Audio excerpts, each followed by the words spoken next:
ભરૂચ નગર સેવા સદનની ચૂંટણીનો જંગ હવે લોહિયાળ અને વિવાદાસ્પદ વળાંક લઈ રહ્યો હોય તેમ જણાય છે, જેમાં વોર્ડ નંબર 4ના કોંગ્રેસના સત્તાવાર ઉમેદવાર મનીષ જાદવે અચાનક જ પોતાનું ઉમેદવારી ફોર્મ પરત ખેંચી લેતા સમગ્ર જિલ્લાના રાજકારણમાં ગરમાવો આવી ગયો છે. ફોર્મ પરત ખેંચવાની અંતિમ પ્રક્રિયા દરમિયાન થયેલ આ આકસ્મિક ઘટનાક્રમને પગલે કોંગ્રેસના પાયાના કાર્યકરો અને સ્થાનિક આગેવાનોમાં ભારે રોષ જોવા મળ્યો હતો, જેની સીધી અસર કલેક્ટર કચેરી ખાતે જોવા મળી હતી, જ્યાં મોટી સંખ્યામાં ઉમટી પડેલ કાર્યકરોએ વહીવટીતંત્ર અને પોલીસ વિરુદ્ધ સૂત્રોચ્ચાર કરી વાતાવરણ ગજવી મૂક્યું હતું. મનીષ જાદવે મીડિયા સમક્ષ પોતાના આ નિર્ણયને સંપૂર્ણપણે અંગત કારણ ગણાવ્યું હોવા છતાં કોંગ્રેસ પક્ષના મોવડી મંડળ અને સમર્થકોએ આક્ષેપ કર્યો છે કે સત્તાધારી પક્ષના દબાણ હેઠળ અથવા તો કોઈક મોટી રાજકીય સાંઠગાંઠના ભાગરૂપે આ ફોર્મ પરત ખેંચાવાયું છે, જે લોકશાહીના મૂલ્યોનું હનન છે. કલેક્ટર કચેરીમાં વિરોધ પ્રદર્શન કરવા પહોંચેલ કોંગ્રેસના કાર્યકરો અને પોલીસ વચ્ચે તે સમયે તણાવપૂર્ણ સ્થિતિ સર્જાઈ, જ્યારે કાર્યકરોએ કચેરીના મુખ્ય ગેટમાં પ્રવેશવા માટે પ્રયાસ કર્યો, જેના પરિણામે પોલીસ સાથે સીધી ધક્કામુક્કી અને ઘર્ષણના દ્રશ્યો સર્જાયા હતા.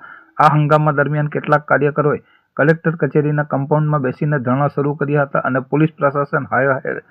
હાયના નારા લગાવ્યા હતા, જેના કારણે કલેક્ટર કચેરી એક સમયે રણમેદાનમાં ફેરવાઈ ગઈ હોય તેવું પ્રતીત થતું હતું. પરિસ્થિતિ વણસતી જોઈ ઉચ્ચ પોલીસ અધિકારીઓનો કાફલો ઘટના સ્થળે દોડી આવ્યો હતો અને ચુસ્ત બંદોબસ્ત ગોઠવીને